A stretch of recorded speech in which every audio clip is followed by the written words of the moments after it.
Hoy, a mis 70 años, sentado en el porche de esta pequeña casa de Hermosillo, por fin encuentro el valor para contar esta historia que por tanto tiempo guardé dentro de mí como una espina en la garganta. El viento mece las hojas de los cactus y de los árboles de fuego, mientras los gorriones hacen ruido sobre las tejas de barro. Es curioso cómo ciertos recuerdos parecen más vívidos a medida que pasan los años, como si el tiempo, en lugar de borrarlos, los puliera como piedras del río Sonora. Recuerdo cada detalle de aquel marzo de 1965, cuando solo tenía 12 años y mi vida cambió para siempre. Era una muchacha delgada, con trenzas, los pies siempre descalzos y la cabeza llena de sueños sencillos. Mi familia era una de las más pobres de la ciudad. Vivíamos en una pequeña casa de adobe, con piso de tierra y un techo que goteaba en las noches de tormenta. Mi padre se había ido a Ciudad de México 2 años antes para buscar trabajo y nunca regresó. Éramos yo, mi madre Dolores y mis 3 hermanos pequeños. Mamá hacía tortillas para vender en la plaza central y yo la ayudaba en lo que podía, pero el hambre era una presencia constante en nuestra mesa. Esa tarde, recuerdo que estaba en el patio moliendo maíz en el metate, cuando vi la imponente camioneta negra subiendo por el camino de terracería que conducía a nuestra casa. Pocas personas en nuestro pequeño pueblo de Sonora tenían automóvil, y todos conocían ese vehículo en particular.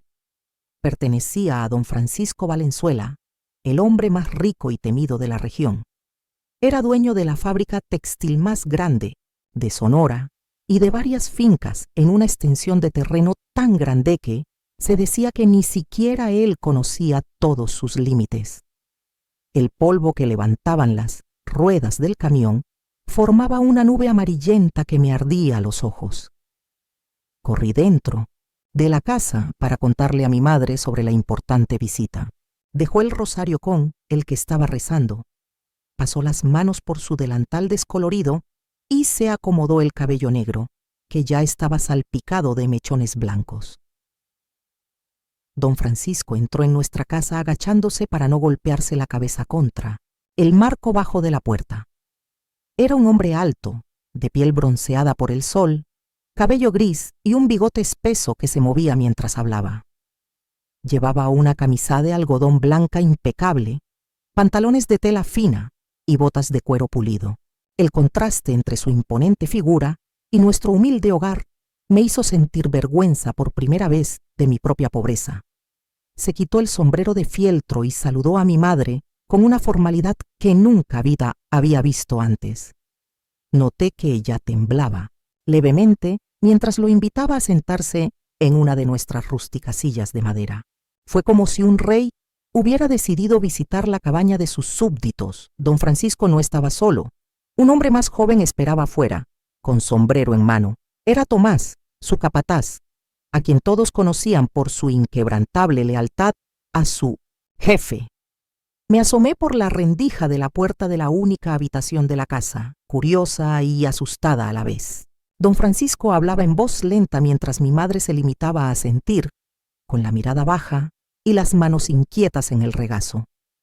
Sus palabras me llegaron como fragmentos de una conversación que cambiaría mi destino. Necesitaba una criada para su mansión en la ciudad, una chica confiable. Pagaría bien. Mi madre tendría uno menos que alimentar. Dinero para los más pequeños. Oportunidad. Futuro. Mi madre me llamó con un gesto tímido y entré en la habitación sintiendo el peso de la mirada de aquel hombre evaluándome como si fuera una mercancía. Sonrió, pero sus ojos permanecieron tan fríos como las aguas del río en invierno. Mañana, dijo finalmente, Tomás vendría a buscarme. Esa noche no pude dormir.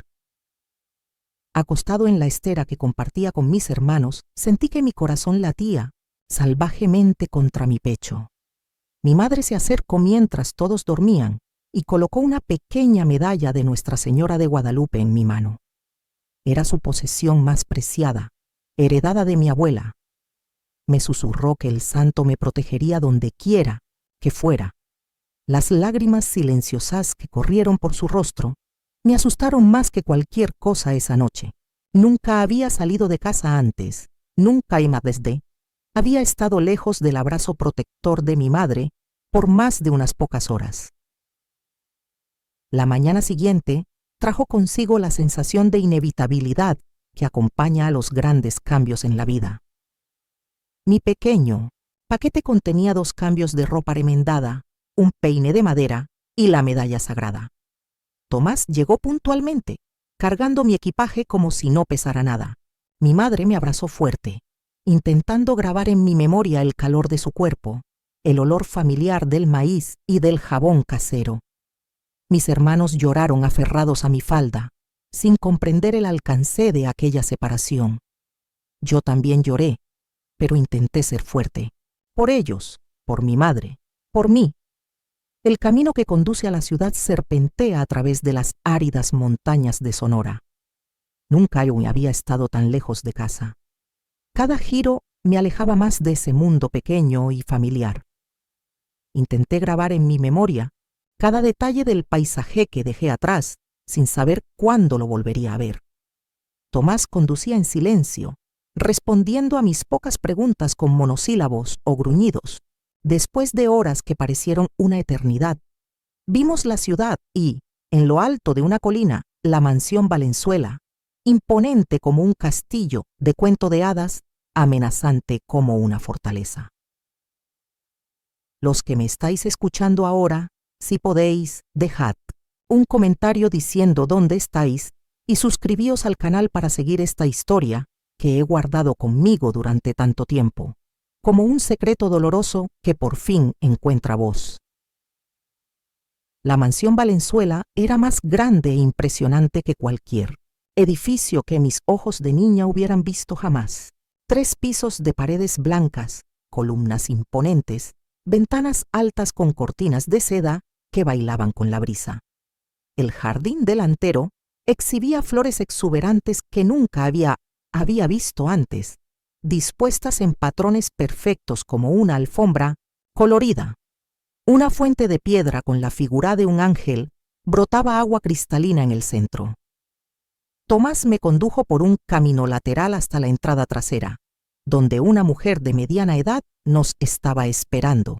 Doña Carmen, la ama de llaves, me estudió con ojos críticos, asintiendo con la cabeza hacia Tomás, como aprobando una mercancía recién adquirida. Doña Carmen era una mujer menuda, de aspecto severo, siempre vestida de negro, con un manojo de llaves colgando de su cintura que tintineaban para anunciar su llegada. Pronto supe que su poder en la casa era casi tan grande como el de don Francisco. Todos le temían, desde las otras criadas hasta los jardineros. Ese primer día me mostró el cuarto de servicio en el sótano, un dormitorio estrecho que compartiría con otras 3 chicas, todas mayores que yo. La habitación tenía 2 literas con colchones delgados, un pequeño baúl para cada una y una única ventana estrecha cerca del techo que apenas dejaba entrar la luz del día. La diferencia entre aquel lugar húmedo y lúgubre y el resto de la mansión que había vislumbrado era como comparar el cielo y el infierno. Había muchas reglas y doña Carmen las enumeraba mientras me guiaba por los laberínticos pasillos de la mansión. Despierta a las 5 de la mañana. No hablar a menos que se lo pidan. Nunca mires a tus jefes directamente a los ojos. Nunca entres al alojamiento familiar sin ser llamado. Trabajar incansablemente hasta que todo esté impecable. Los días libres serían los domingos, de 2 a 6 de la tarde, cuando podíamos ir a misa y luego pasear por la plaza. Mi sueldo sería enviado directamente a mi madre, menos los gastos de comida y el uniforme que me proporcionarían. Mientras ella hablaba, traté de memorizar cada detalle, aterrorizado de fracasar. Mi uniforme era un vestido gris sin forma cubierto por un delantal blanco almidonado. Mis trenzas estaban firmemente recogidas bajo una gorra que me picaba el cuero cabelludo. Mis funciones iniciales fueron limpiar los baños, pulir los cubiertos y ayudar con la lavandería. El trabajo era agotador para mis pequeñas manos, que pronto se pusieron rojas y agrietadas. Las otras chicas rara vez hablaban conmigo, como si hubieran aprendido que las amistades allí eran lujos peligrosos. Cuando le pregunté a María, la mayor, de ellas por la familia Valenzuela, ella simplemente respondió en voz baja: «Aquí las paredes oyen, pequeña. Aprende a ser invisible y sobrevivirás». No fue hasta la tercera noche que finalmente vi a toda la familia. Don Francisco tenía una esposa, doña Lucía, una mujer pálida y frágil que parecía flotar por los pasillos como un fantasma. Y allí estaban los niños: Alejandro, el mayor, de 20 años, que estudiaba en la capital; Isabela, de 17 años, hermosa y arrogante; y Mateo, de 15 años, que siempre llevaba un libro bajo el brazo. Durante las primeras semanas, trabajé desde el amanecer hasta el atardecer, aprendiendo el ritmo de la casa y sus peculiaridades. La mansión vivía según el humor de don Francisco, que fluctuaba como el clima del desierto. Cuando estuvo satisfecho, todos respiraron aliviados. A medida que su rostro se oscurecía, las paredes parecieron encogerse, e incluso las sombras se ocultaron en los rincones. Aprendí a anticipar sus deseos, observando las pequeñas señales: la forma en que ajustaba su reloj de bolsillo, el ritmo con el que tamborileaba con los dedos sobre la mesa, el tono de su voz cuando saludaba a su esposa. Doña Lucía era una figura lejana, que pasaba los días en su habitación con migrañas o en el jardín de invierno, bordando en silencio. Ella nunca hablaba directamente con los sirvientes, siempre dirigiendo sus raras peticiones a través de doña Carmen. Una vez, mientras cambiaba las flores de su habitación, ella levantó la vista de su bordado y me estudió durante un largo rato, como si tratara de recordar quién era yo o qué estaba haciendo allí. Su mirada tenía una tristeza tan profunda que sentí una opresión en el pecho. Ella murmuró algo que sonó como «tan joven» y volvió a mirar el marco. Isabel, la hija, trataba a todas las criadas como seres inferiores, dignas solo de cumplir sus caprichosas órdenes. Ella me hacía reordenar sus vestidos por colores diferentes cada semana, cepillar su largo cabello negro exactamente 100 veces cada noche y buscar durante horas un par específico de guantes o una cinta para el cabello que ella misma había escondido. Su placer era vernos fracasar para poder quejarse con su padre. Alejandro, en cambio, aparecía raramente, siempre con amigos ruidosos, llenando la casa de risas y exigiendo banquetes repentinos que dejaban la cocina alborotada. Mateo era diferente. Tranquilo y reservado, pasaba horas en la biblioteca rodeado de libros. A veces, cuando iba a limpiar esa habitación, él estaba tan absorto en su lectura que ni siquiera notaba mi presencia. Otras veces me observaba con curiosidad, como si fuera una especie rara de animal que estaba tratando de clasificar. Un día, mientras limpiaba el polvo, dejé caer un libro sin querer. Lo recogió antes de que pudiera alcanzarlo y, en lugar de regañarme, me preguntó si sabía leer. Cuando negué con la cabeza, pareció genuinamente sorprendido. Tras un momento de vacilación, abrió el libro y leyó en voz alta un pasaje sobre un lugar llamado París, descrito tan vívidamente que por un momento olvidé dónde estaba. Ese fue el primer momento de bondad que experimenté en esa casa. Las noches eran el momento más duro. Agotado después de un día de trabajo, me acosté en el delgado colchón, tratando de ignorar los sonidos de la casa que nunca dormía realmente. El crujido del piso de madera, el murmullo de voces apagadas a través de las paredes, el ocasional tintineo de vasos mientras don Francisco bebía en su oficina. Apreté contra mi pecho la medalla de Nuestra Señora, susurrando oraciones que había aprendido en el regazo de mi madre, tratando de alejar la soledad que amenazaba con devorarme. Fue en una de esas noches de insomnio que todo empezó a cambiar. Estaba cumpliendo mi primer mes en la mansión. El reloj del comedor acababa de dar la medianoche cuando oí pasos en el pasillo. Eran diferentes a los pasos apresurados de doña Carmen o al andar pesado de los empleados masculinos. Había en ellos un propósito silencioso que me hizo contener la respiración. La puerta del dormitorio se abrió lentamente y la silueta de don Francisco llenó el umbral. La tenue luz de la lámpara que portaba iluminaba parcialmente su rostro, dejando sus ojos en sombras. Él gritó mi nombre en un susurro que sonó como una serpiente deslizándose por el suelo de piedra. Necesitaba que fuera a su oficina, dijo. Había un asunto urgente. Mis compañeros de habitación fingieron estar dormidos, pero sentí que estaban tan alerta como yo. Una tensión palpable llenó el aire, como antes de una tormenta. Con manos temblorosas me puse el uniforme encima del camisón. Las otras chicas permanecieron inmóviles, con los ojos cerrados con demasiada fuerza para quien estuviera realmente dormida. Nadie dijo una palabra, nadie intentó detenerme. Solo María, acostada en la litera a mi lado, extendió la mano y apretó la mía por un breve momento. Su toque silencioso contenía una advertencia, una solidaridad y una resignación que solo comprendería plenamente más tarde. La oficina de don Francisco ocupaba el ala oeste del segundo piso. Era una habitación grande con estanterías que iban del suelo al techo, llenas de libros que, a diferencia de los de la biblioteca, parecían nunca haber sido abiertos.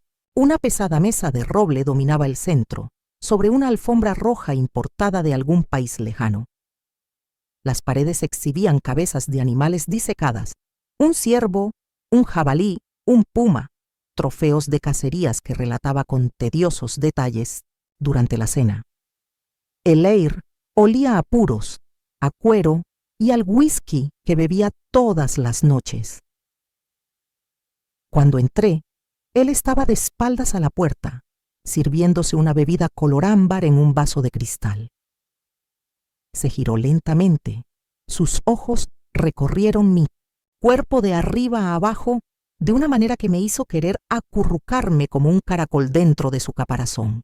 Cerró la puerta con un movimiento deliberado y giró la llave en la cerradura.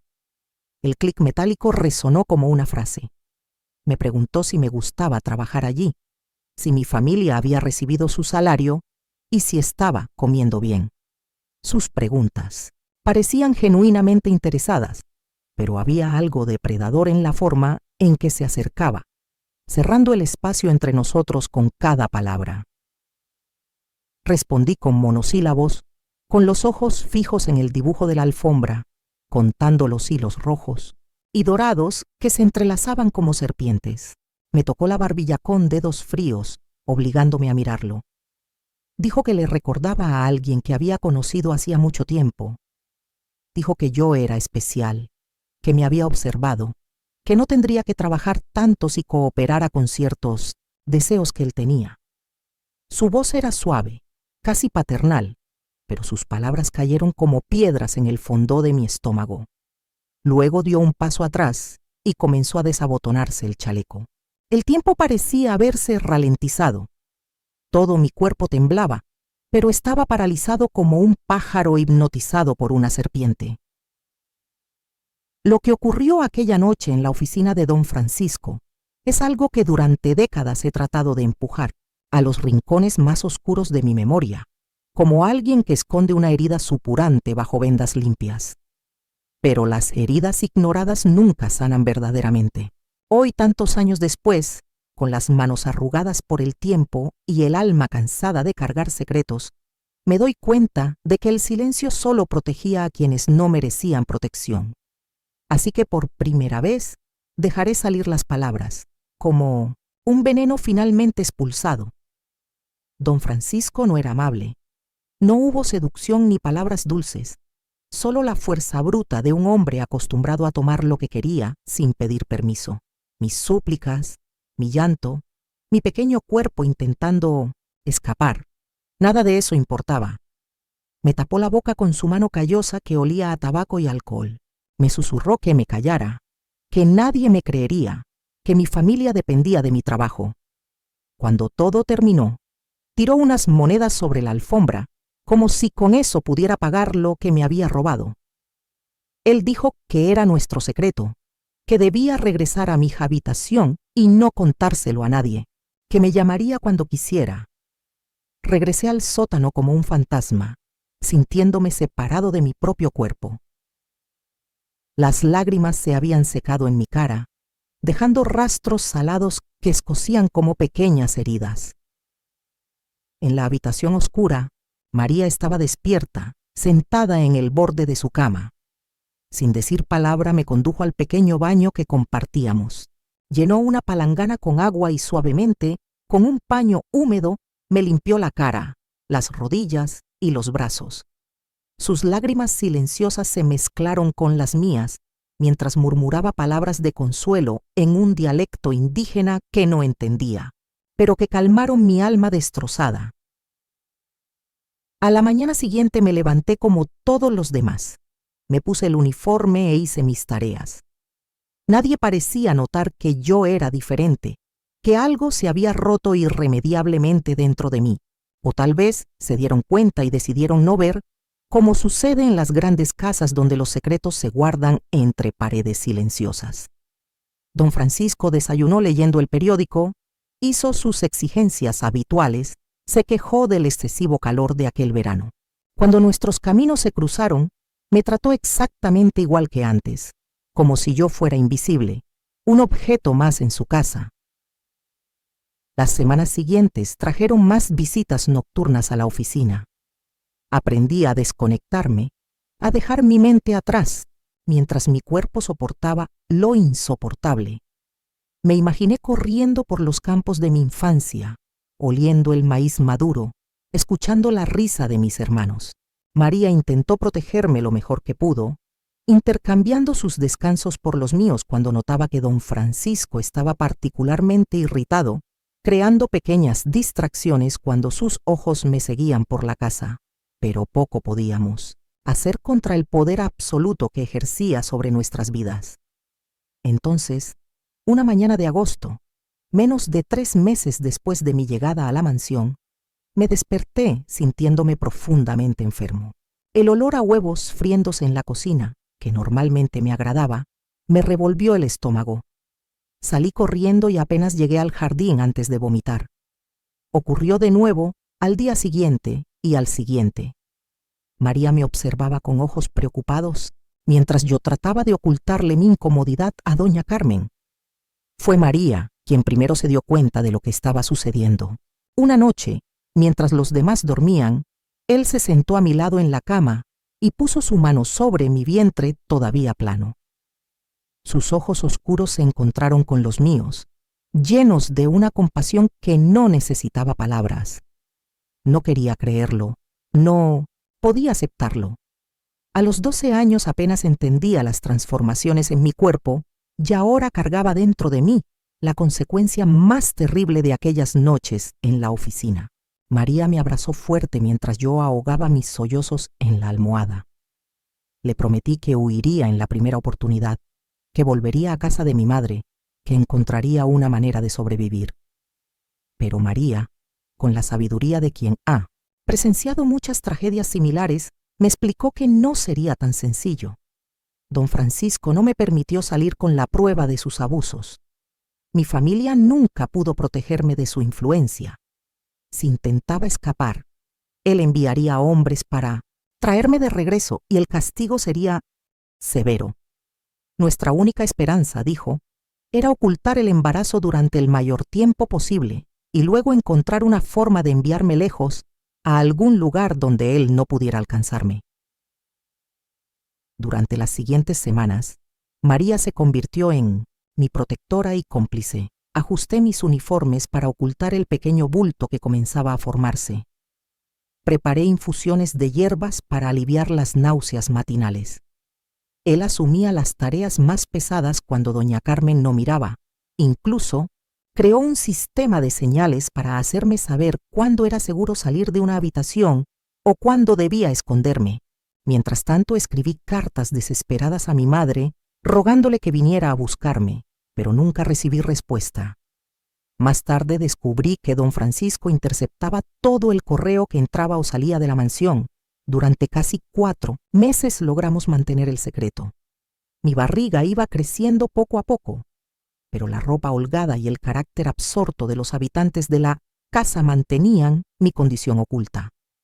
Don Francisco todavía me llamaba de vez en cuando, pero yo había aprendido a presentar síntomas de enfermedades contagiosas, tos, erupciones fingidas con jugo de granada, que lo mantenían alejado la mayor parte del tiempo. Viví en un estado constante de terror, sabiendo que cada día que pasaba era un día más cerca del inevitable descubrimiento. Fue Isabela quien finalmente se dio cuenta. Una tarde, mientras la ayudaba a ordenar su habitación, dejó caer deliberadamente un pañuelo y me ordenó que lo recogiera. Al inclinarme, mi vestido se estiró contra mi abdomen, revelando el contorno inconfundible de mi embarazo.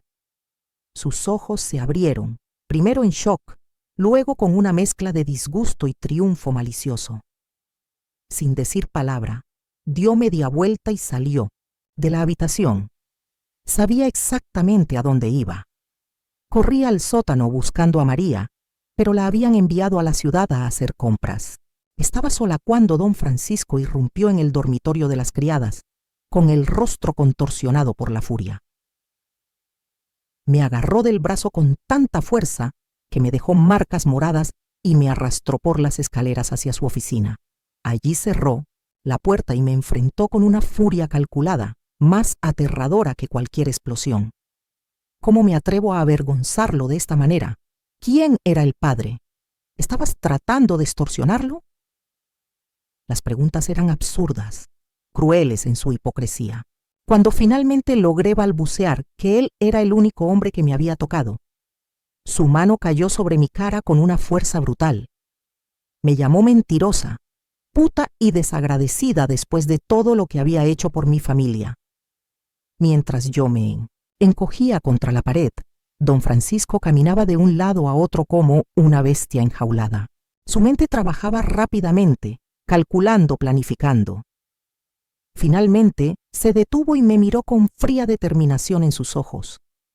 Dijo que me enviarían a su granja en las montañas, lejos de la ciudad, donde nadie haría preguntas. Me quedaría allí hasta que naciera el bebé, entonces él decidiría qué hacer conmigo. El hijo, pues ya se refería al niño como si fuera un niño, sería criado por una familia confiable, empleados leales que sabrían guardar secretos. En cuanto a mí, dependería de mi comportamiento. Podría volver a trabajar en la mansión si mantenía la boca cerrada, o desaparecería como tantos otros que se habían cruzado en su camino. No tuve oportunidad de despedirme de María, ni de recoger la medalla de Nuestra Señora que guardaba escondida debajo del colchón. A la mañana siguiente, antes del amanecer, Tomás me metió en la parte trasera de una camioneta cubierta con una lona.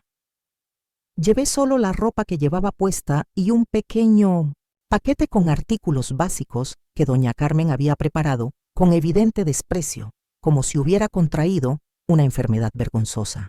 El camino hacia la granja era largo y tortuoso, serpenteando por caminos cada vez más precarios. Mi cuerpo me dolía con cada golpe y las náuseas persistentes hacían del viaje un tormento. A través del hueco del lienzo, vi cómo el paisaje iba cambiando poco a poco. El desierto iba dando paso a montañas más verdes y aisladas. La finca San Isidro era un lugar olvidado de Dios, escondido en un valle entre escarpadas montañas. Una casa principal sencilla, algunos galpones y corrales donde se criaba ganado resistente al duro clima. Me recibió doña Pilar, una mujer de mediana edad con el rostro marcado por el sol y ojos duros como una piedra. Yo era la esposa del capataz y me habían ordenado mantenerme aislada y trabajando hasta que llegara mi momento.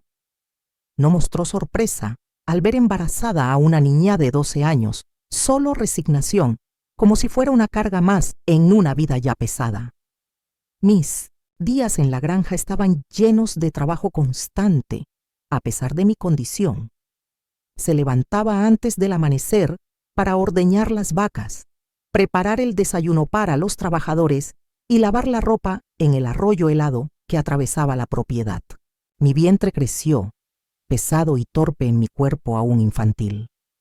Por las noches, tumbada en la pequeña despensa que había sido convertida en mi dormitorio, le hablaba al bebé en susurros, prometiéndole que encontraría una forma de protegerlo, que no le permitiría crecer en ese mundo cruel que estaba conociendo tan pronto.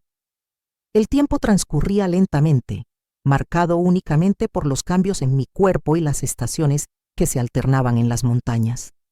Primavera, verano, otoño.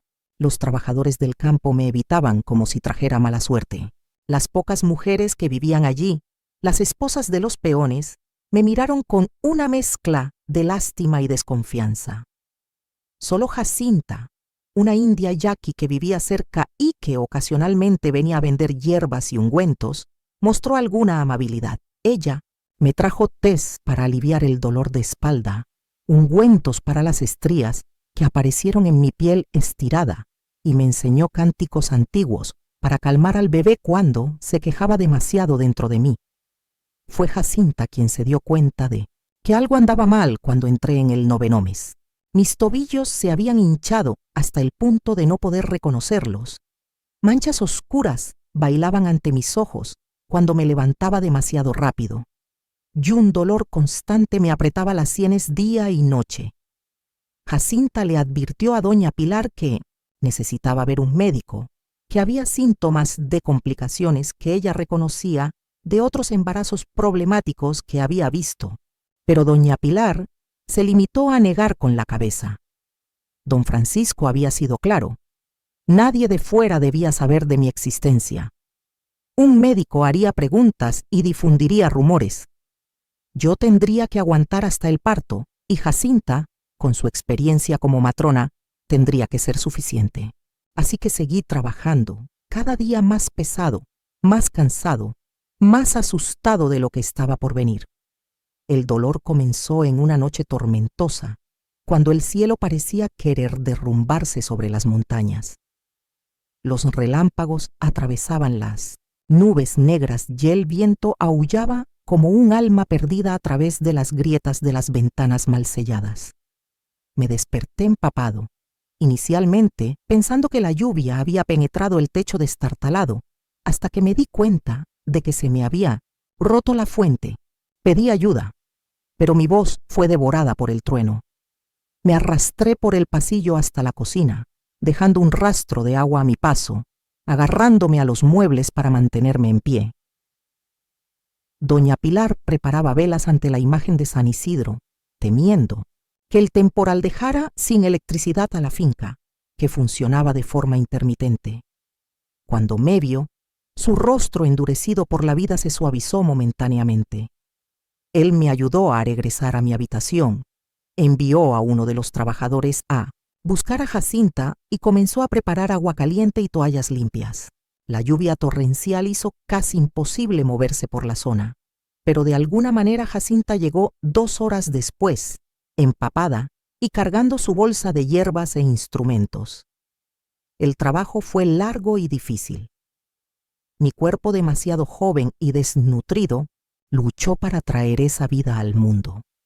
Jacinta me guiaba con palabras firmes en español intercaladas con frases en su lengua ancestral, mientras doña Pilar alternaba entre consolarme y quejarse de las molestias que todo aquello suponía. El dolor no se parecía a nada que hubiera experimentado antes, como si me estuvieran desgarrando por la mitad unas manos invisibles. Grité, llamando a mi madre, a Dios, a Nuestra Señora, a cualquiera que pudiera salvarme de ese sufrimiento. Trueno se tragó mis gritos, repitiéndolos como si el cielo mismo estuviera agonizando conmigo.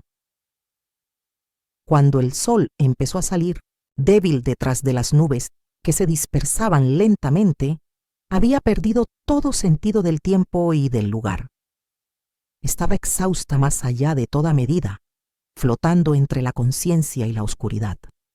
Jacinta parecía cada vez más preocupada, intercambiando miradas significativas con doña Pilar.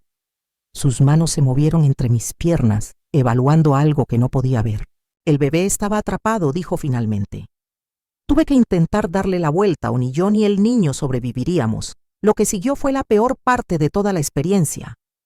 Jacinta metió sus manos dentro de mí, manipulándome, girando mientras yo gritaba hasta que mi voz se apagó.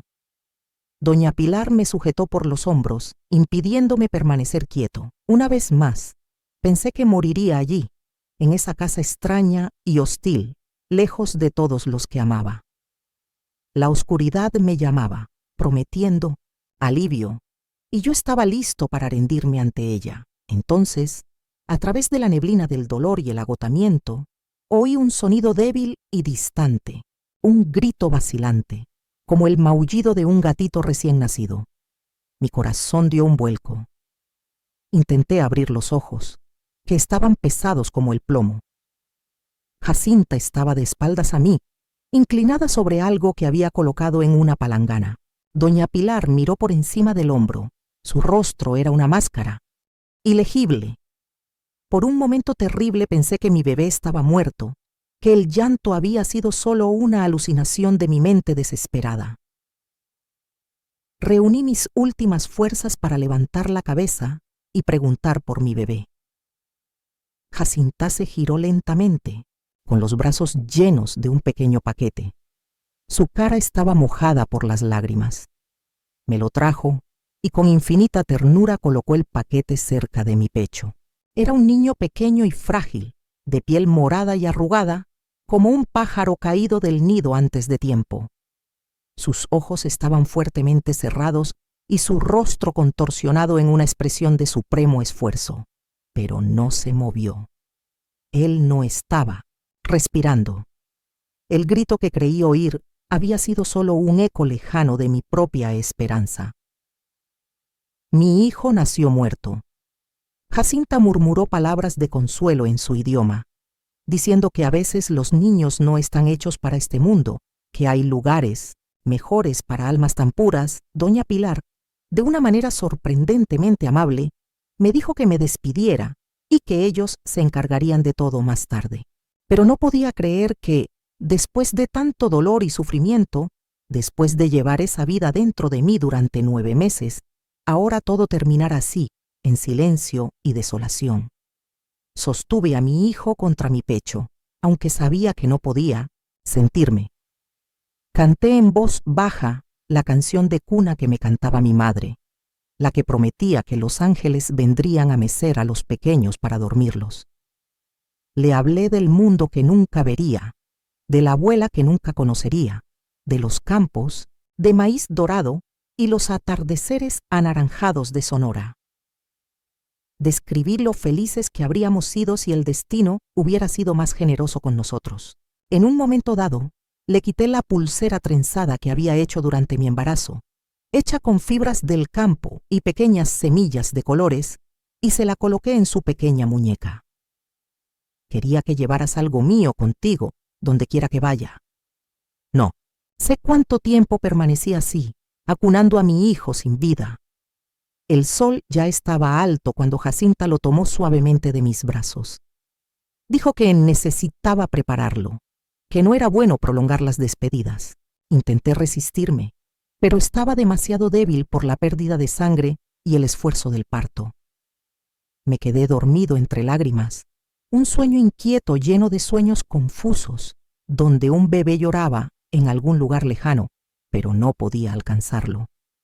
Cuando me desperté, horas o quizás días después, estaba solo en la habitación. Me dolía el cuerpo como si lo hubiera atropellado una manada de búfalos. Entre mis piernas, un vendaje grueso absorbía la sangre que aún fluía. Mis pechos estaban pesados y doloridos, llenos de leche que nadie quería beber. Llamé débilmente a doña Pilar, a Jacinta, incluso a la indiferente cocinera de la granja, pero nadie vino.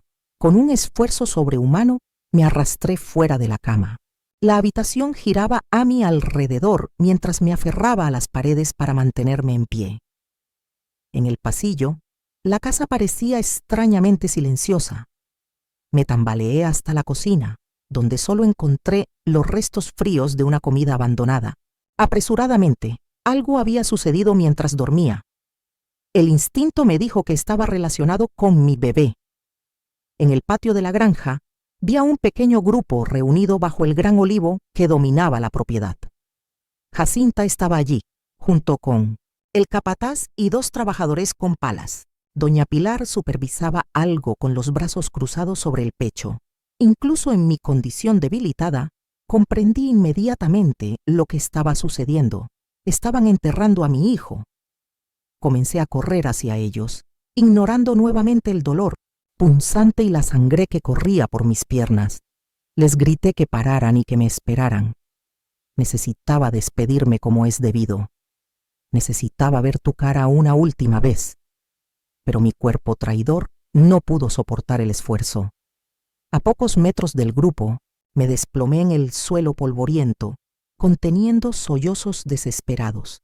Jacinta vino corriendo hacia mí, regañándome por estar fuera de la cama. Sus firmes brazos me levantaron mientras les rogaba entre lágrimas que me dejaran ver a mi hijo una vez más. Intercambió miradas con doña Pilar, quien asintió brevemente. Los hombres detuvieron su trabajo, apoyaron sus palas en el suelo y se quitaron los sombreros en señal de respeto. Jacinta me ayudó a llegar al pequeño agujero debajo del olivo. Allí, envuelto en un trozo de lino blanco, estaba el pequeño cuerpo de mi hijo. Su rostro parecía más sereno ahora, como si estuviera durmiendo profundamente. Con manos temblorosas, desabotoné el medallón de Nuestra Señora de Guadalupe que me había regalado mi madre y que había logrado esconder todos esos meses. Era lo único de valor que tenía en el mundo, la única conexión con mi familia. Lo coloqué suavemente al lado del cuerpo de mi hijo. Si ella no pudo protegerlo en vida, tal vez Nuestra Señora lo guiaría en su viaje más allá de este mundo cruel. Susurré una última oración, prometí que nunca lo olvidaría y dejé que Jacinta me guiara mientras los hombres terminaban su solemne trabajo. Los días que siguieron fueron una confusión de fiebre y delirio. La pérdida de sangre, el esfuerzo del parto y el golpe emocional habían pasado factura. Jacinta se quedó en la finca, preparando infusiones de hierbas amargas que me obligaba a beber, cambiándome compresas frías en la frente cuando la fiebre subía demasiado. En mis momentos lúcidos la oí discutir con doña Pilar en voz baja y tensa. Jacinta insistió en que necesitaba un médico de verdad, que podía morir. Doña Pilar repitió las órdenes de don Francisco, que nadie ajeno se metiera. Una noche, mientras flotaba entre la conciencia y el delirio, escuché una conversación que cambiaría el curso de mi historia. Don Francisco había enviado un mensajero a la finca. Ella quería noticias sobre el bebé. Quería saber si era niño o niña, si había nacido sano, si podía ser puesto al cuidado de una familia de su confianza como estaba previsto. Doña Pilar respondió que el niño había nacido muerto y ya estaba enterrado bajo el olivo. Hubo un silencio terrible. Luego el mensajero dijo que don Francisco estaría furioso, que tenía planes para el niño. Doña Pilar replicó que nadie controla la voluntad de Dios, ni siquiera don Francisco, y que éste debía aceptar los designios de Dios. En cuanto a mí, me informó que estaba entre la vida y la muerte y que probablemente no sobreviviría la semana. Esta conversación encendió en mí una chispa de determinación que ni siquiera la fiebre pudo extinguir. Comprendí en ese momento que mi muerte sería conveniente para todos. Don Francisco se libraría del problema que yo representaba sin tener que ensuciarse las manos. Mi desaparición sería un misterio más sin respuesta en la región, como tantos otros, pero no le daría esa satisfacción. Viviría aunque solo fuera para conservar el recuerdo de mi hijo, para que un día pudiera contar al mundo la crueldad de ese hombre. Mi recuperación fue lenta y dolorosa. De alguna manera, mi joven cuerpo encontró la fuerza para luchar contra la infección que Jacinta temía. La fiebre fue remitiendo poco a poco y comencé a suspender los caldos y tés que me ofrecían. Un día logré sentarme en la cama sin ayuda. La semana siguiente di mis primeros pasos vacilantes por la habitación. Jacinta sonrió con aprobación, llamándome guerrera. Doña Pilar observaba con una expresión dividida entre el alivio y la preocupación. ¿Qué me harían ahora que estaba claro que sobreviviría? La respuesta llegó 2 semanas después de mi nacimiento, cuando Tomás llegó a la finca trayendo instrucciones de don Francisco. Me enviarían a Ciudad Juárez, en la frontera con Estados Unidos, donde trabajaría en una fábrica de cigarrillos de un asociado. Fue suficiente para que mi historia nunca llegara a oídos de la sociedad hermosillense. Doña Pilar parecía aliviada de librarse de mi incómoda presencia. Solo Jacinta protestó, diciendo que todavía estaba demasiado débil para un viaje tan largo. El viaje a Ciudad Juárez fue un tormento que duró 3 días por carreteras en mal estado. Mi cuerpo aún se estaba recuperando y cada sacudida del camión era una agonía. Tomás conducía en silencio, parando solo para repostar y para las necesidades más básicas. Por la noche dormíamos en pequeñas posadas de carretera, donde él alquiló una habitación para mí y, para mi alivio, otra para él. Fue en este viaje que me di cuenta de cómo había cambiado mi cuerpo. En el espejo agrietado de uno de los baños de aquellas posadas, vi a una persona que apenas reconocí. Más delgada, con profundas ojeras, cabello opaco, ojos con una sombra que antes no existía. A mis 12 años, parecía que había envejecido, 1 década en pocos meses. Cuando llegamos a Ciudad Juárez, Tomás me entregó a un señor llamado señor Ortega, gerente de la fábrica de cigarrillos La Corona. Era un hombre pequeño, con gafas gruesas y un bigote fino, que hablaba rápidamente y gesticulaba con manos nerviosas.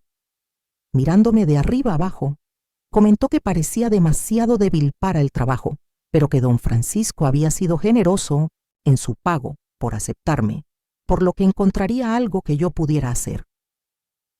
Tomás se fue sin siquiera despedirse, limitándose a entregarle un sobre grueso al señor Ortega y a dirigirme una última mirada que casi podría interpretarse como lástima.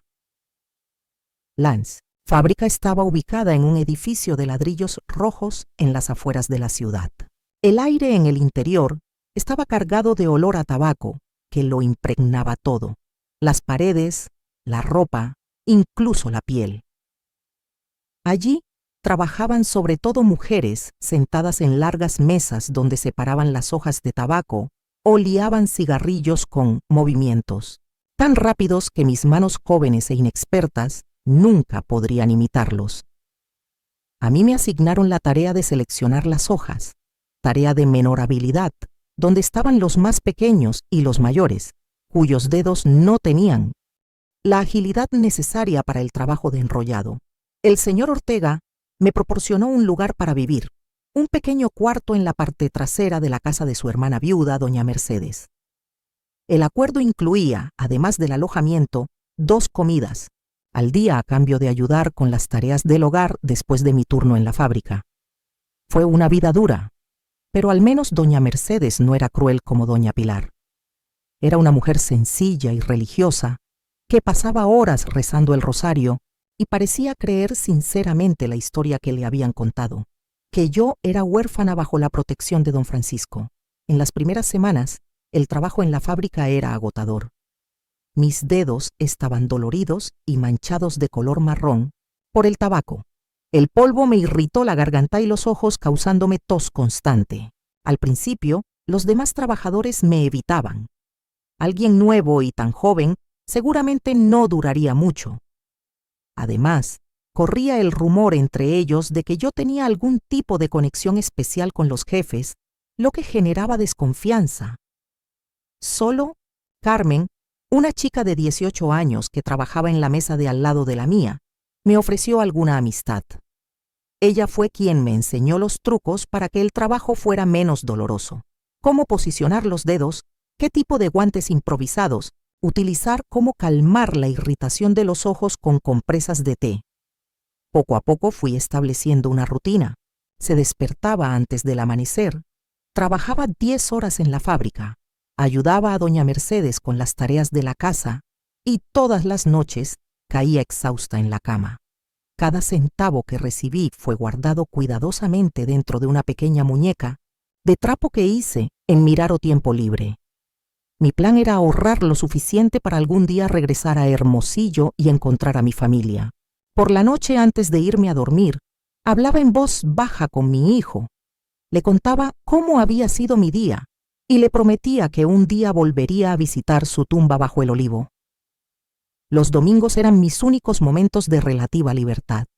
Doña Mercedes insistió en que la acompañara a misa, donde me senté acurrucado en el último banco, temeroso de que alguien me reconociera, aunque eso era poco probable en aquella lejana ciudad. Después de la iglesia, se nos permitió dar un breve paseo por el Parque Central, donde los vendedores ambulantes ofrecían dulces y pequeñas baratijas. Fue un domingo de esos, 6 meses después de mi llegada a Ciudad Juárez, que mi vida dio otro giro inesperado.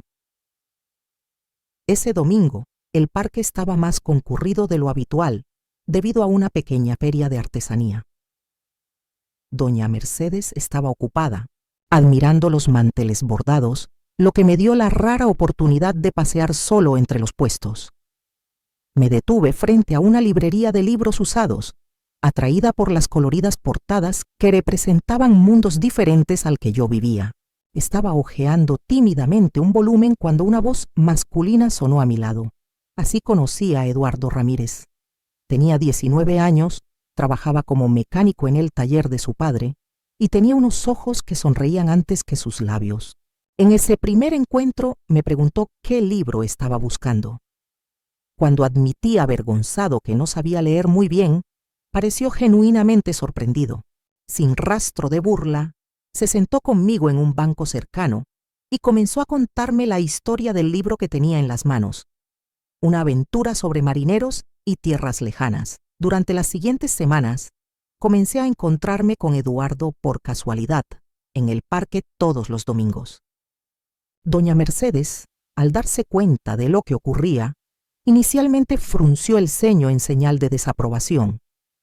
Pero Eduardo, con sus modales respetuosos y su ostentoso fervor religioso, pronto se ganó su confianza. Comenzó a acompañarnos después de la misa, cargando la bolsa de compras de doña Mercedes y ocasionalmente trayendo pequeños regalos como dulces caseros hechos por su madre o flores silvestres que recogía en el camino. Edward nunca intentó tocarme, ni siquiera tomar mi mano.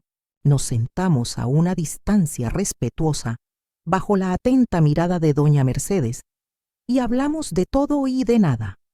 Me habló de los coches que arreglaba, de los libros que leía por las noches y de sus sueños de abrir algún día su propia tienda.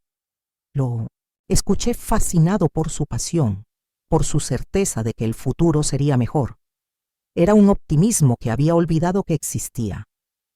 Lo que más me gustó de Eduardo no fue solo su amabilidad, sino el hecho de que realmente me veía.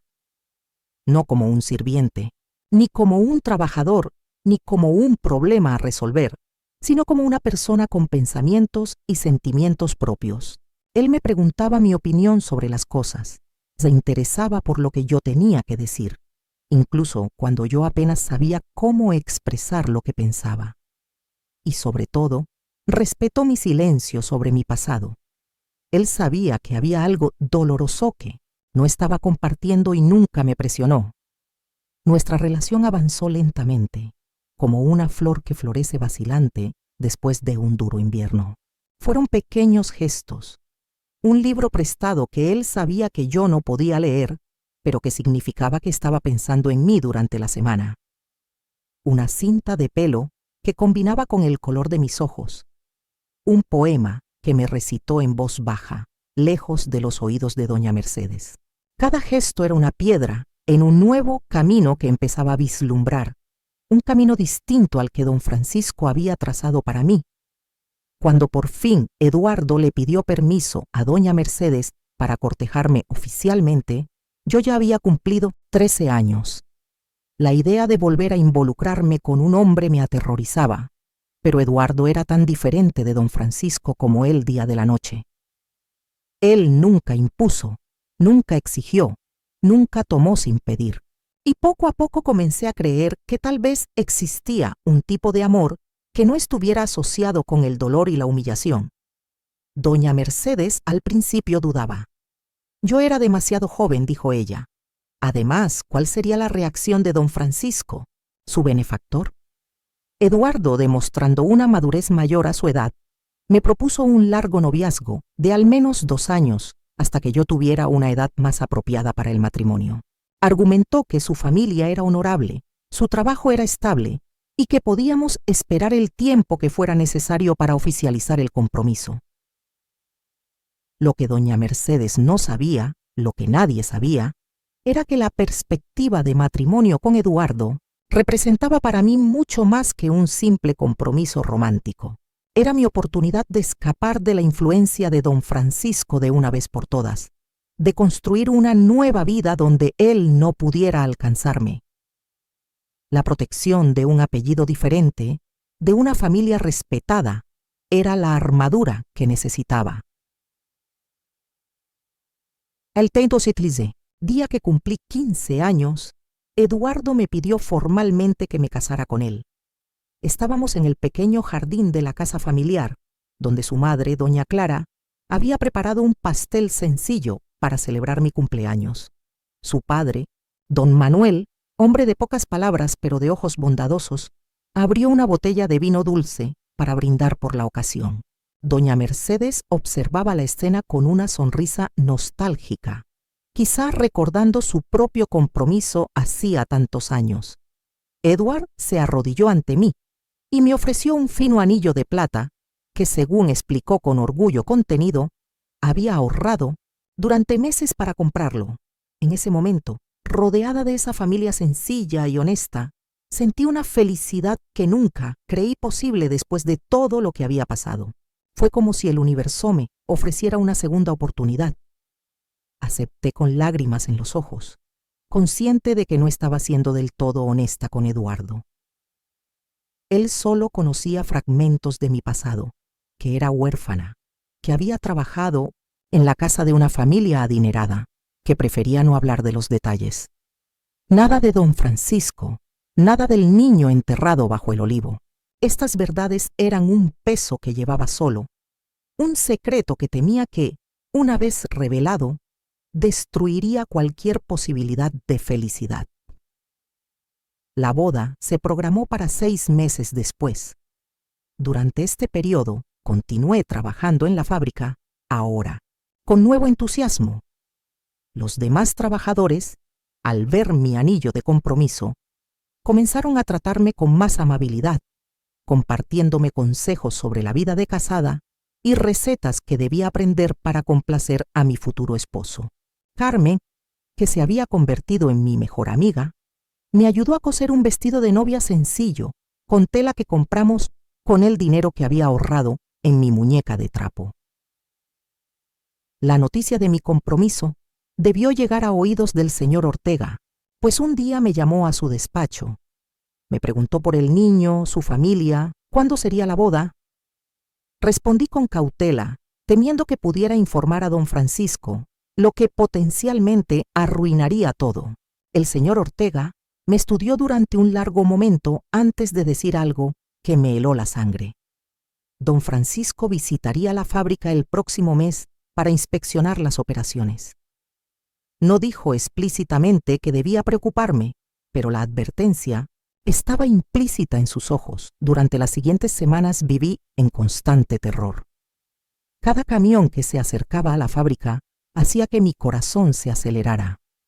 Empecé a planear escapadas improbables, convencer a Eduardo de adelantar la boda, renunciar con alguna excusa, incluso huir al otro lado de la frontera, pero sabía que cualquier movimiento repentino solo atraería más atención.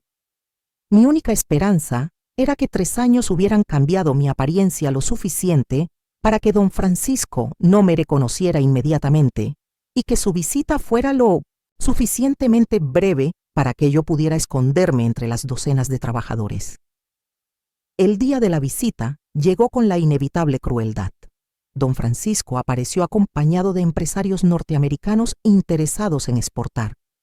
Su comitiva recorrió rápidamente la fábrica, deteniéndose ocasionalmente para ver a los bobinadores más experimentados trabajando. Mantuve la cabeza gacha, mi cabello cubriendo estratégicamente mi rostro y mis dedos temblando mientras seleccionaba las hojas de tabaco. Cuando la procesión se detuvo cerca de mi mesa, conté los latidos de mi corazón, cada segundo una eternidad, rezando para que siguieran adelante sin notar mi presencia. Pero el destino rara vez es tan generoso con los desesperados. El señor Ortega, quizás por nerviosismo, quizás por algún retorcido sentido de lealtad, se propuso señalar las diferentes etapas del proceso. Cuando llegó a la selección de hojas, se detuvo justo frente a mí. «Este es uno de nuestros empleados más nuevos», dijo, obligándome a levantar la cabeza para que me presentaran a los visitantes. El reconocimiento en los ojos de don Francisco fue instantáneo y aterrador. En ese momento, cuando los ojos de don Francisco se entrecerraron en señal de reconocimiento, sentí que el mundo se cerraba a mi alrededor. El ruido de la fábrica se desvaneció hasta convertirse en un zumbido distante. No dijo nada, pero un músculo de su mandíbula se contrajo. El mismo tic nervioso que había aprendido a temer en las noches en su oficina. Con un gesto apenas perceptible, continuó el recorrido como si nada hubiera pasado, pero el daño ya estaba hecho.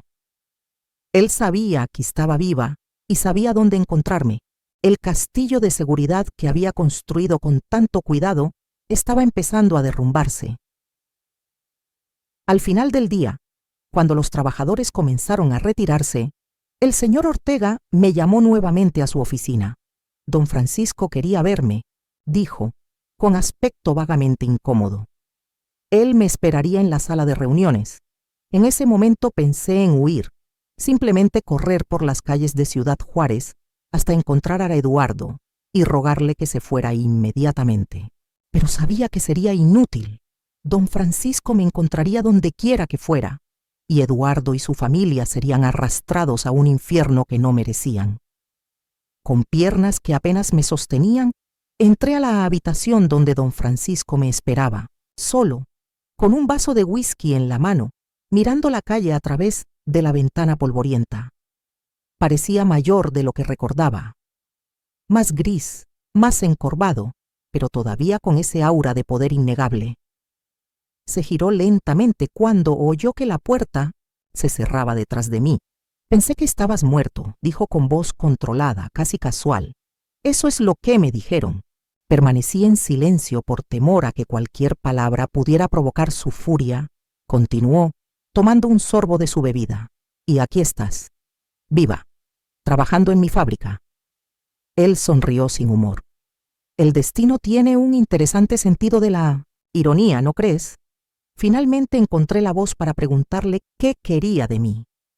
Don Francisco caminó a través de la habitación, acortando la distancia entre nosotros con pasos mesurados. «Quiero que entiendas tu posición», respondió. «Sigues siendo mi propiedad. He pagado por tu manutención todos estos años. He solucionado el problema que causaste. ¿Y ahora me entero de que planeas casarte con un mecánico local?» Pronunciaba la profesión de Eduardo como si fuera algo repugnante. «No soy de tu propiedad», alcancé a decir, sorprendido de mi propio coraje. «Y me casaré, sí, en 2 meses». Don Francisco se rió, un sonido sin alegría que me heló la sangre hasta los huesos. «Te casarás si te lo permito. Y en mis términos, estas condiciones pronto quedaron claras. Podría continuar con mis planes de boda siempre y cuando cumpliera con ciertas obligaciones. Tendría que seguir trabajando en la fábrica incluso después de casarme. Una parte importante de mi salario sería enviada directamente a él como pago de la deuda por todos los costos que había incurrido conmigo, y lo más importante, nadie, especialmente mi futuro marido, podría saber jamás del vínculo que existe entre nosotros. «Si le cuentas a alguien sobre nuestro pasado», dijo, inclinándose hasta que pude oler el whisky en su aliento. «Si mencionas al bebé o lo que pasó en la granja, no solo romperé tu matrimonio, sino que destrozaré a tu mecánico y a su familia». Tengo contactos en este pueblo que harían que esto pareciera un lamentable accidente. La amenaza flotaba en el aire entre nosotros, sólida como una pared de hormigón. Conocí a don Francisco lo suficientemente bien para saber que estas no eran palabras vacías. Tenía el poder y la crueldad para cumplir tal promesa. Asentí, derrotado, aceptando el trato que parecía más una sentencia de cadena perpetua. Al salir de la fábrica esa noche, el peso de las cadenas invisibles que don Francisco había colocado a mi alrededor casi me impedían respirar.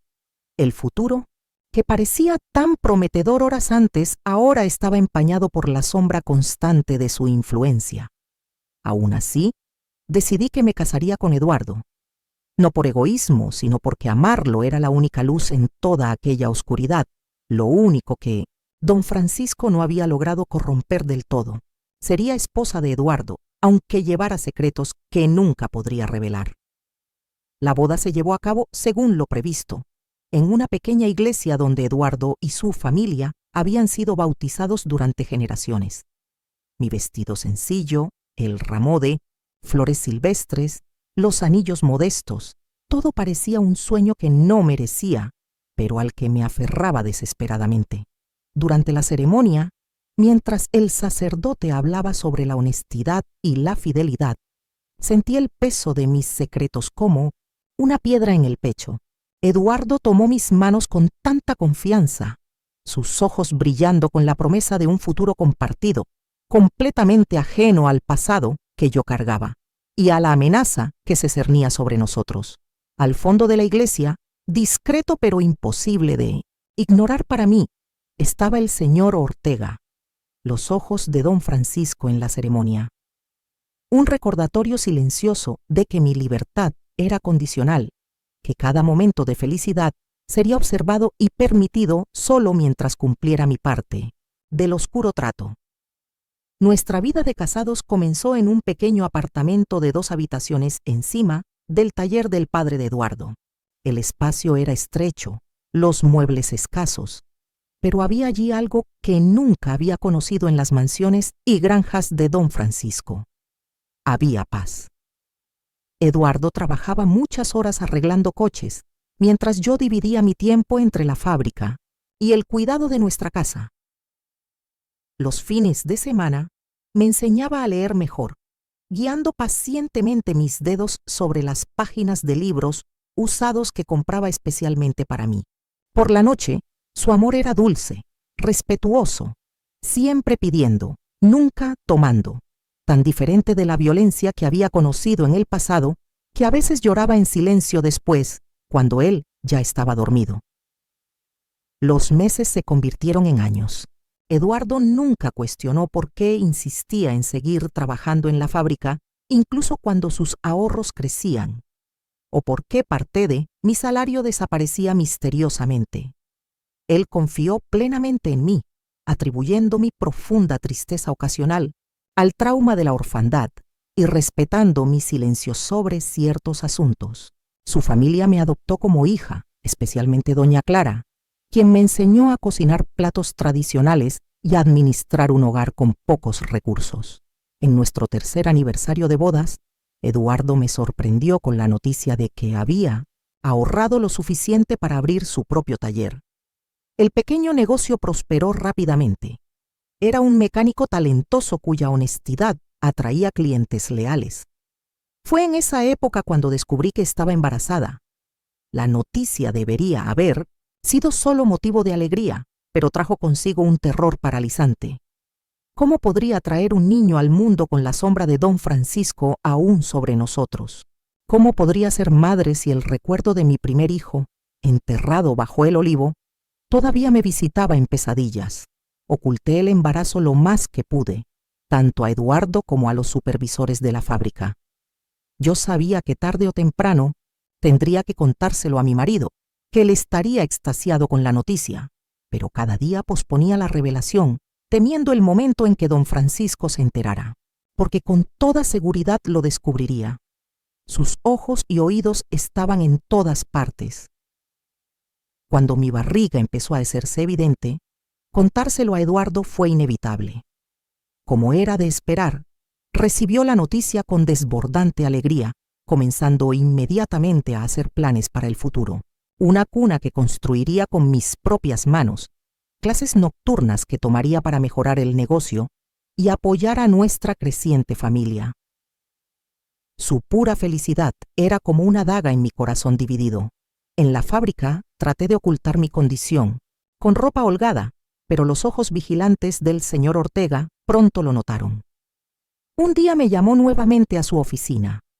Don Francisco quería verme, dijo con la misma incomodidad que años atrás. La misma habitación, el mismo vaso de whisky, la misma postura dominante. Era como si no hubiera pasado el tiempo.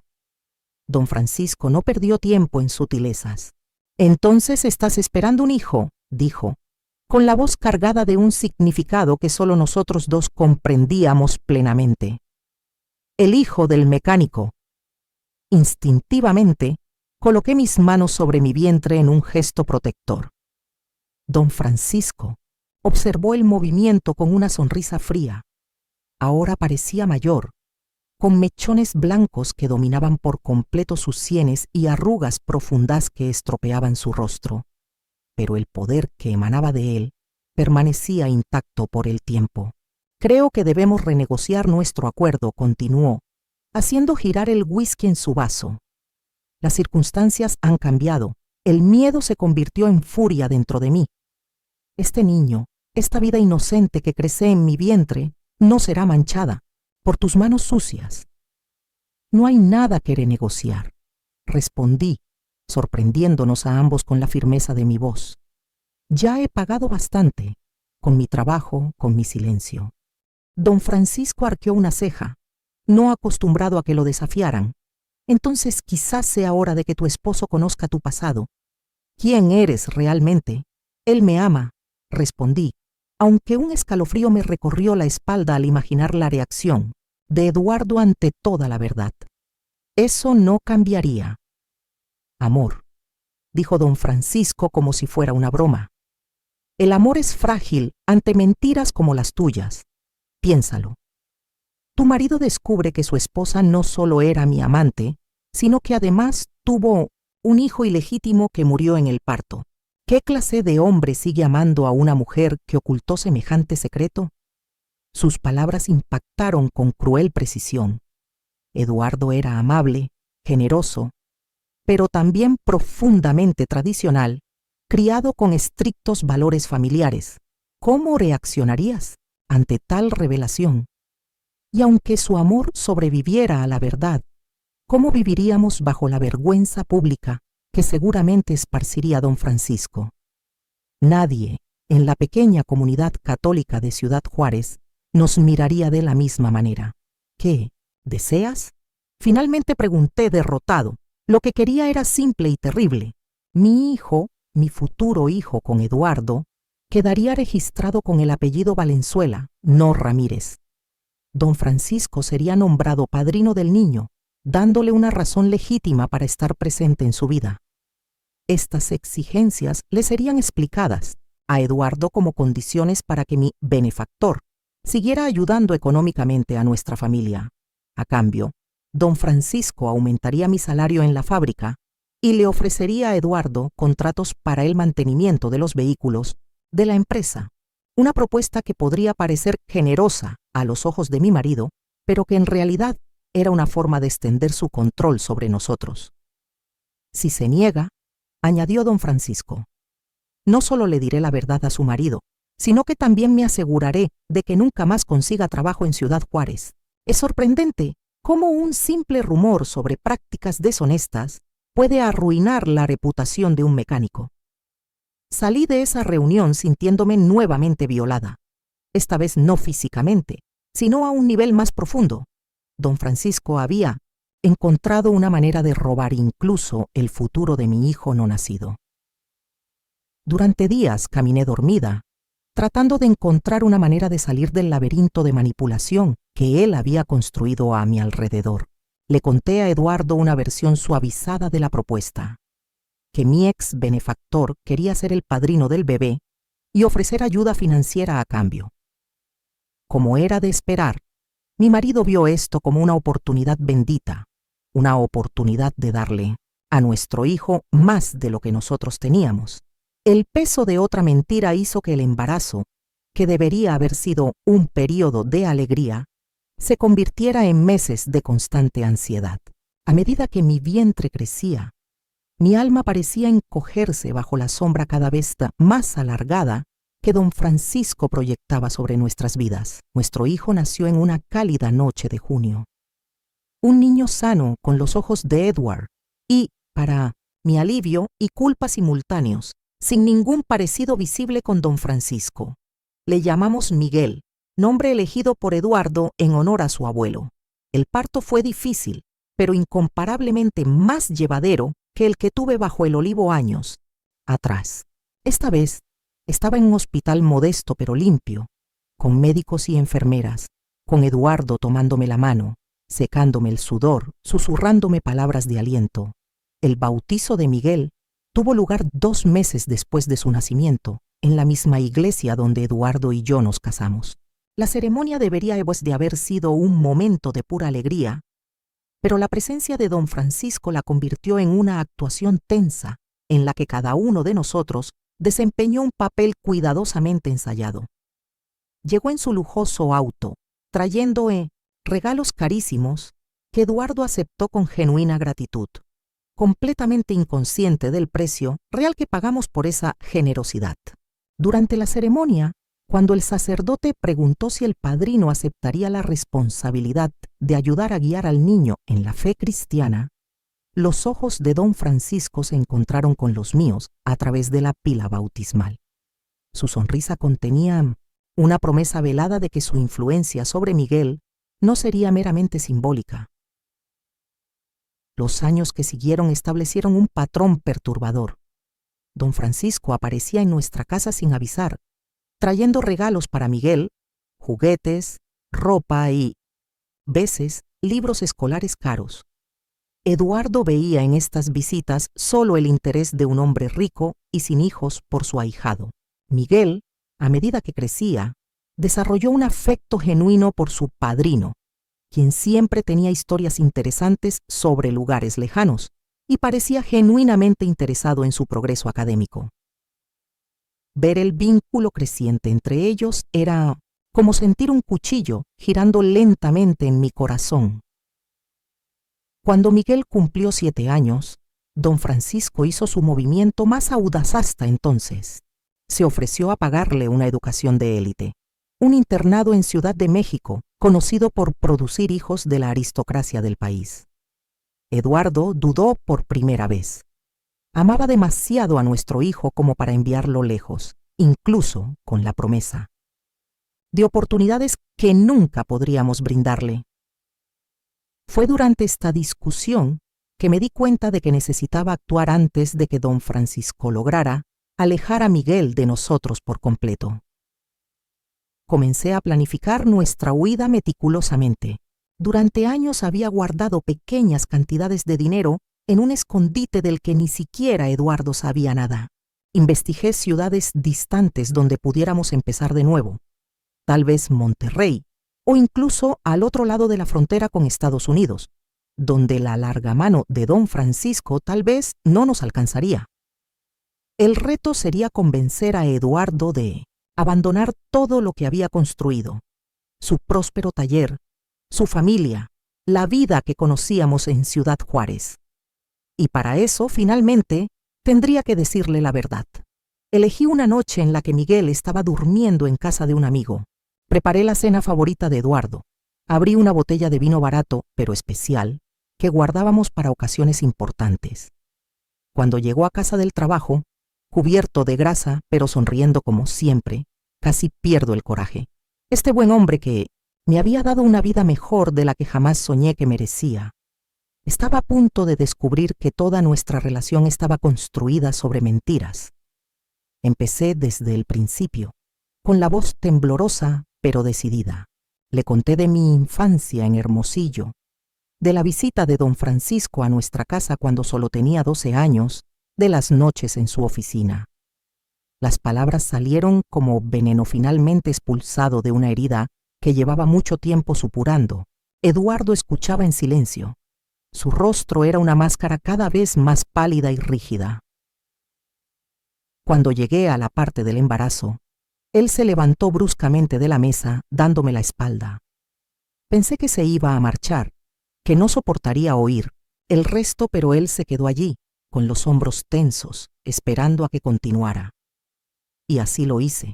Hablé de la granja, del terrible parto, de mi hijo que nació muerto y fue enterrado bajo el olivo, sobre cómo me enviaron a Ciudad Juárez para ser olvidado y cómo don Francisco me encontró nuevamente, sobre las amenazas, las condiciones, cómo planeaba llevarse a Miguel ahora, tal como lo había hecho conmigo. Cuando terminé, el silencio en la pequeña cocina era tan denso que casi podías tocarlo.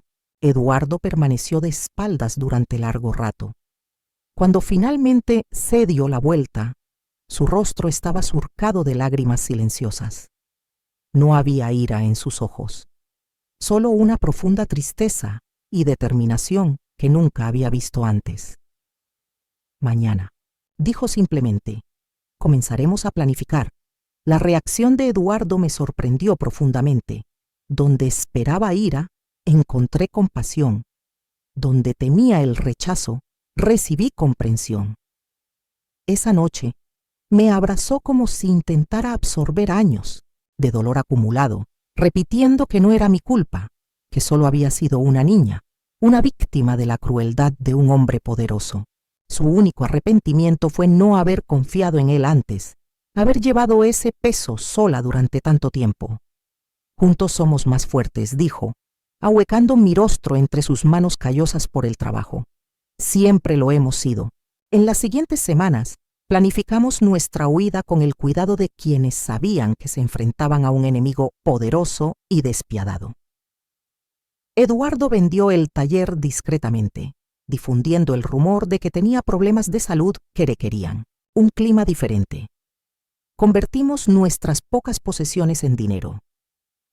Renuncié a la fábrica, alegando que necesitaba cuidar a Miguel a tiempo completo, excusa que el señor Ortega aceptó con evidente escepticismo, pero sin protestar abiertamente.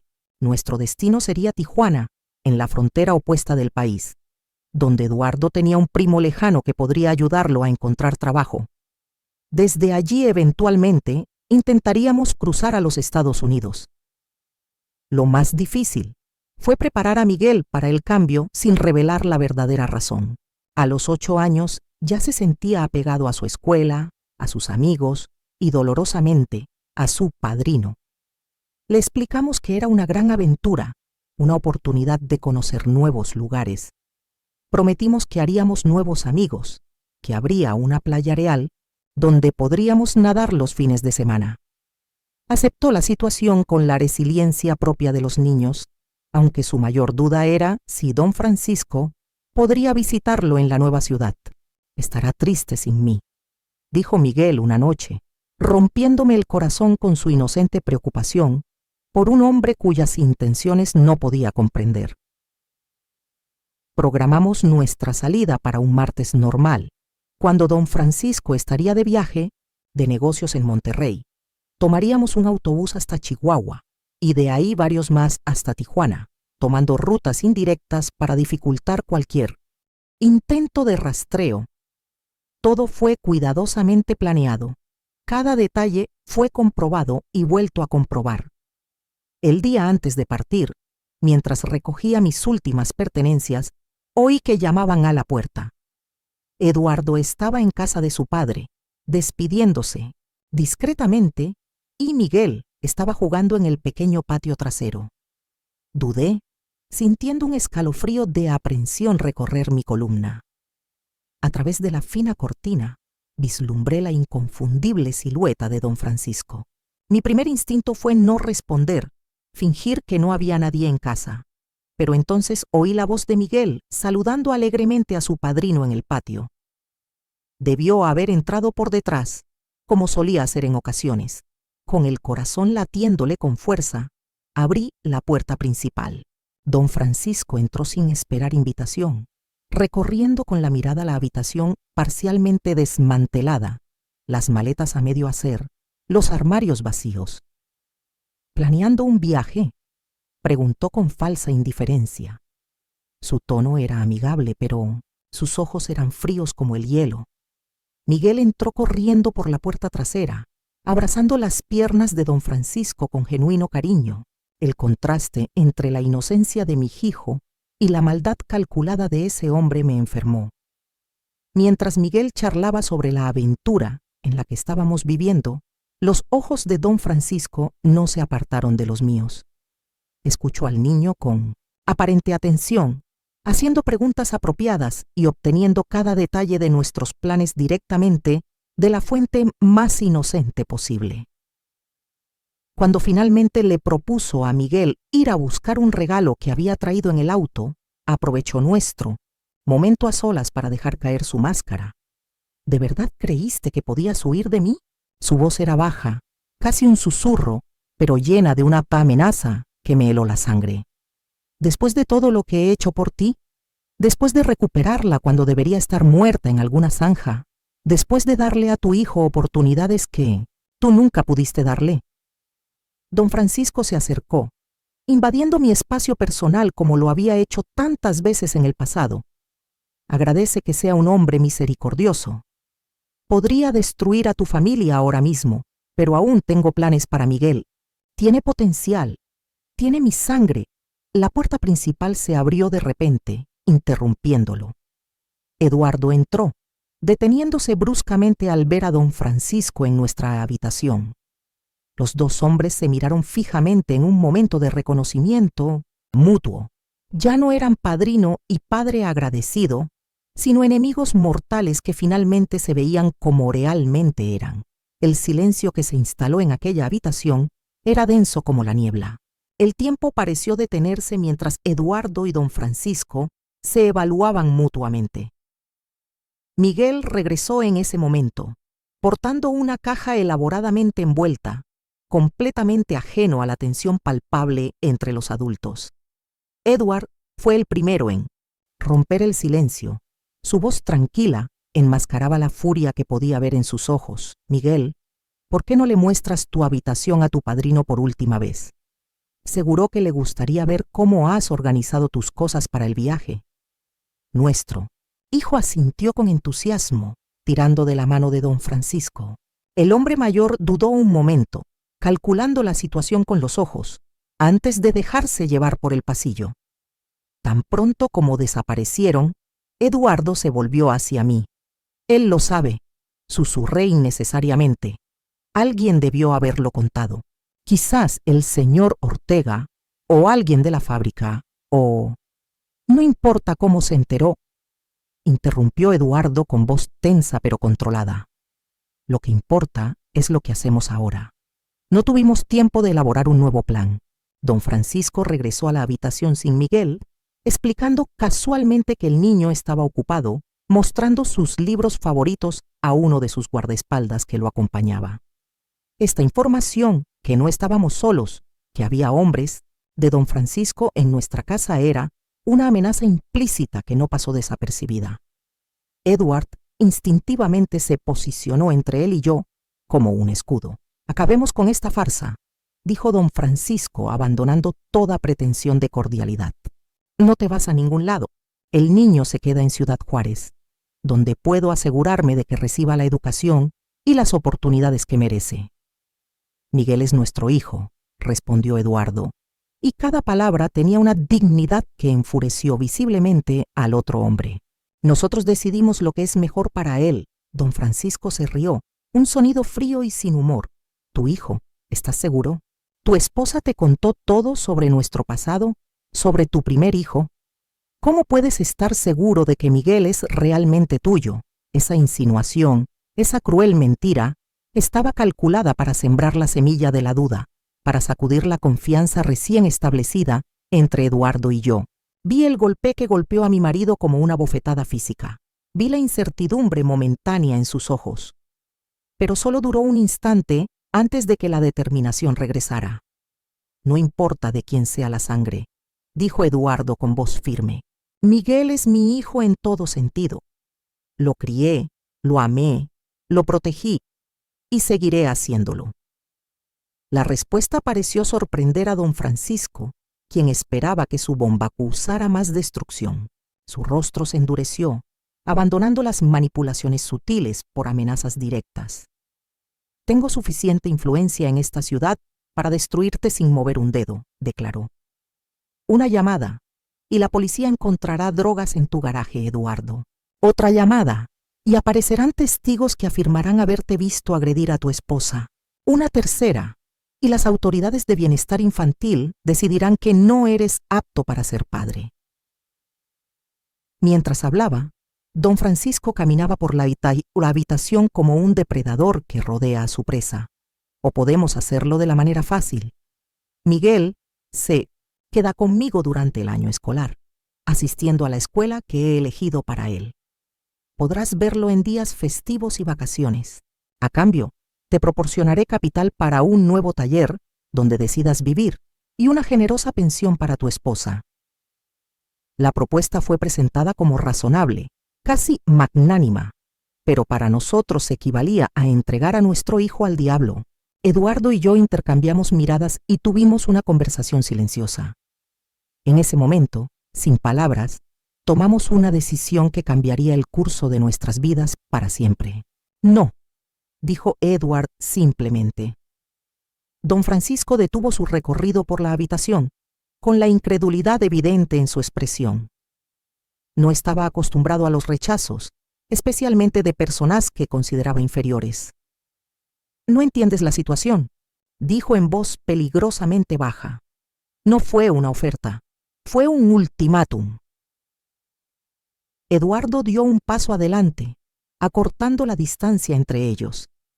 Era más bajo que don Francisco, más joven, pero en ese momento parecía más grande de alguna manera, fortalecido por una determinación que el otro hombre no podía comprender.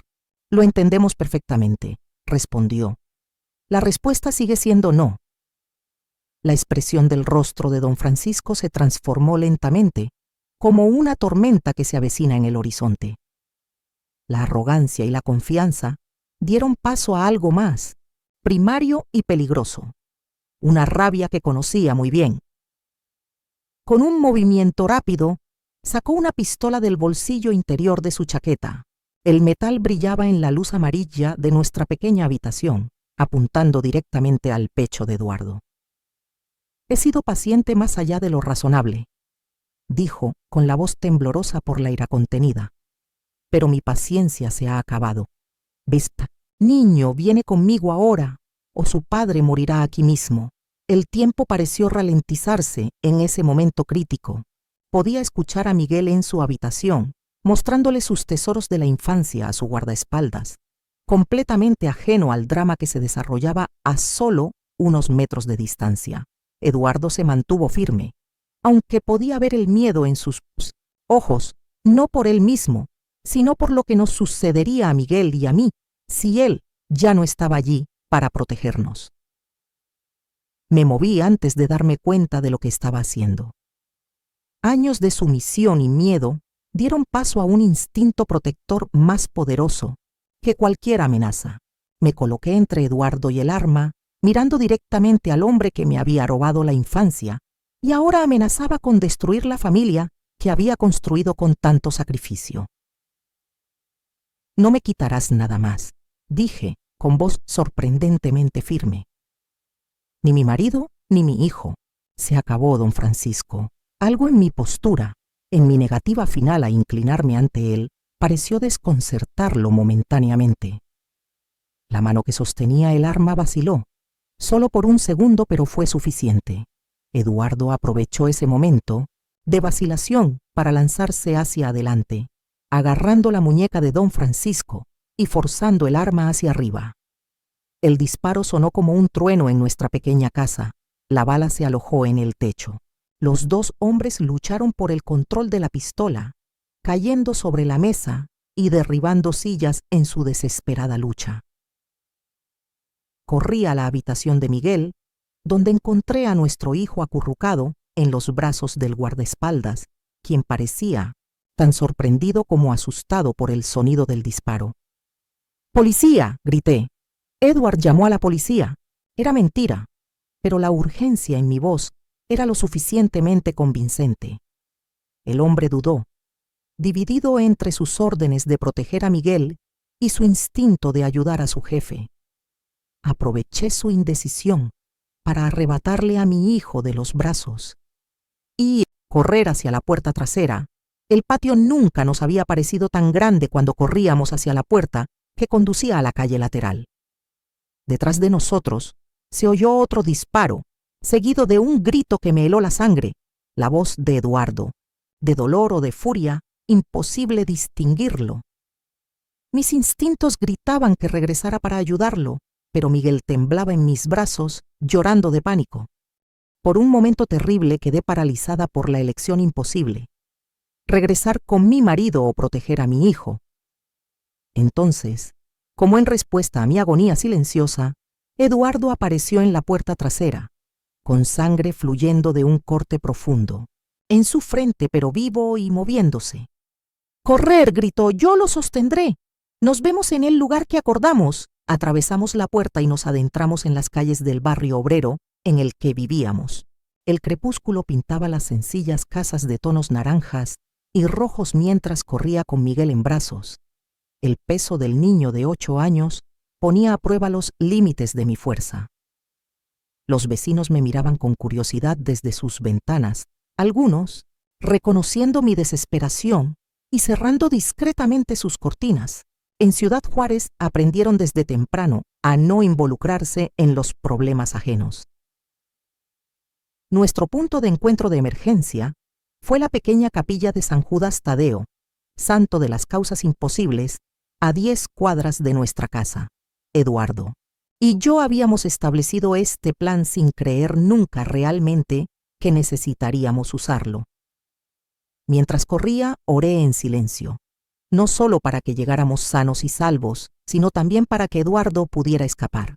El tercer disparo que sonó a lo lejos casi me hizo caer de rodillas, pero el peso de Miguel en mis brazos me mantuvo en movimiento, un paso tras otro. La capilla estaba vacía cuando llegamos, a excepción de una señora mayor que rezaba en el primer banco. Me escondí con Miguel en el confesionario, susurrando palabras de consuelo que sonaban huecas incluso para mis propios oídos. El niño había dejado de llorar, reemplazando las lágrimas con un silencio inquietante, sus enormes ojos fijos en mi rostro, como si yo tuviera todas las respuestas al caos que acababa de estallar en su ordenada vida. Los minutos se arrastraban, como horas mientras esperábamos en la oscuridad del confesionario. Miguel respiraba entre pequeños sollozos controlados, intentando ser valiente a pesar del evidente terror en sus ojos. Oscilaba entre la desesperación más absoluta y una calma forzada, necesaria para no alarmar aún más a mi hijo. Cada sonido, en la capilla, el crujido de un banco, los pasos de la anciana que se retiraba, el viento silbando a través de las grietas de las antiguas ventanas, hacía que mi corazón saltara. No sé cuánto tiempo permanecimos allí, ocultos en las sombras, cuando se abrió la puerta lateral de la capilla. Contuve la respiración, apretando a Miguel contra mí, lista para salir corriendo si era don Francisco o sus hombres. En cambio, vi la silueta familiar de Eduardo, cojeando levemente, con la camisa manchada de sangre, pero vivo, gloriosamente vivo. Corrimos hacia él, Miguel a la cabeza, y por un breve momento nos abrazamos como si pudiéramos fusionar nuestros cuerpos en un solo ser, protegido de la crueldad del mundo. Pero no hubo tiempo para el alivio.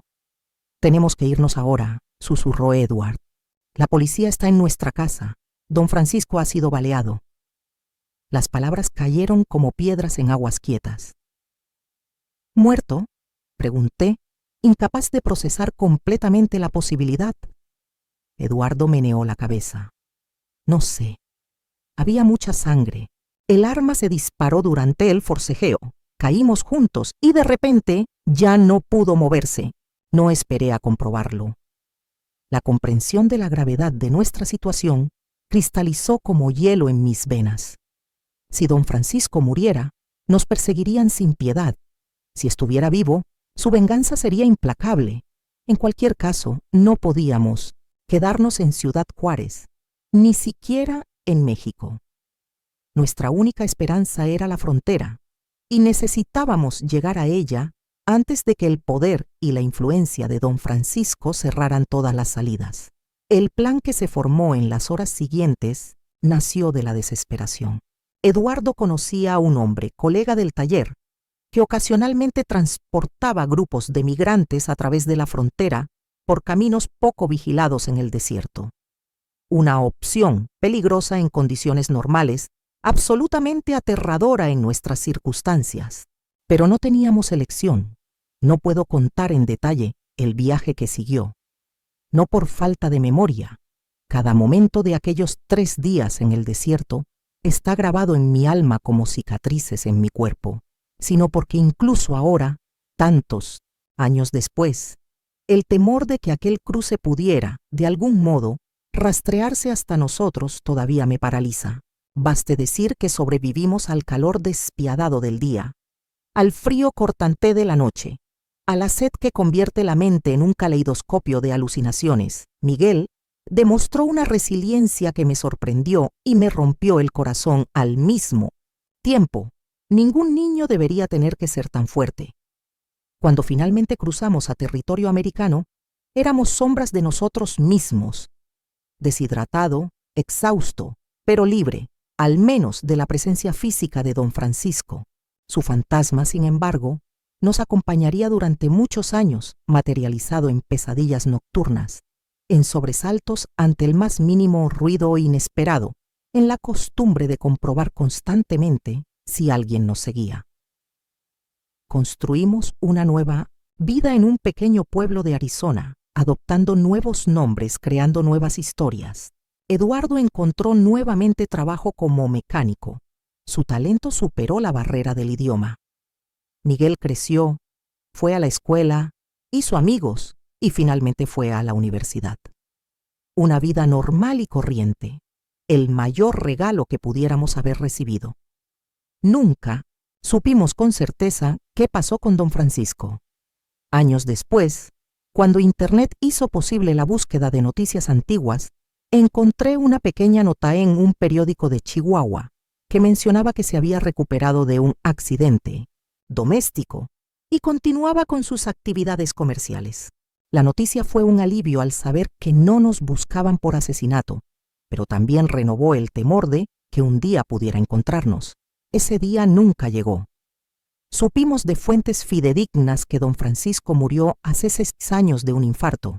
Solo entonces comencé a respirar verdaderamente libremente. Hoy, a mis 70 años, sentado en este balcón de Hermosillo, a donde regresé solo después de confirmar que todos los Valenzuela habían abandonado la ciudad, miro las montañas a lo lejos y pienso en el olivo del rancho San Isidro. Nunca pude visitar la tumba de mi primer hijo y nunca pude despedirme de él como es debido. Este dolor permanece como una herida que nunca ha sanado del todo. Pero ahora tengo a Miguel, tengo a mis nietos, tengo los recuerdos de Eduardo, que se fue hace 3 años, en paz, mientras dormía. Esta historia que comparto ahora no busca venganza ni justicia demorada. Es simplemente un testimonio de que incluso en los lugares más oscuros de la existencia humana, la resiliencia puede florecer. Que los secretos, cuando finalmente salen a la luz, pierden parte de su poder para destruirnos. Y tú, que me has escuchado hasta aquí, ¿desde dónde sigues esta historia? ¿Desde qué rincón del mundo te llegaron estos ecos de mi pasado? Sepa que escucharle fue un bálsamo final para un viejo dolor, y que estas palabras, ahora compartidas, finalmente me han liberado.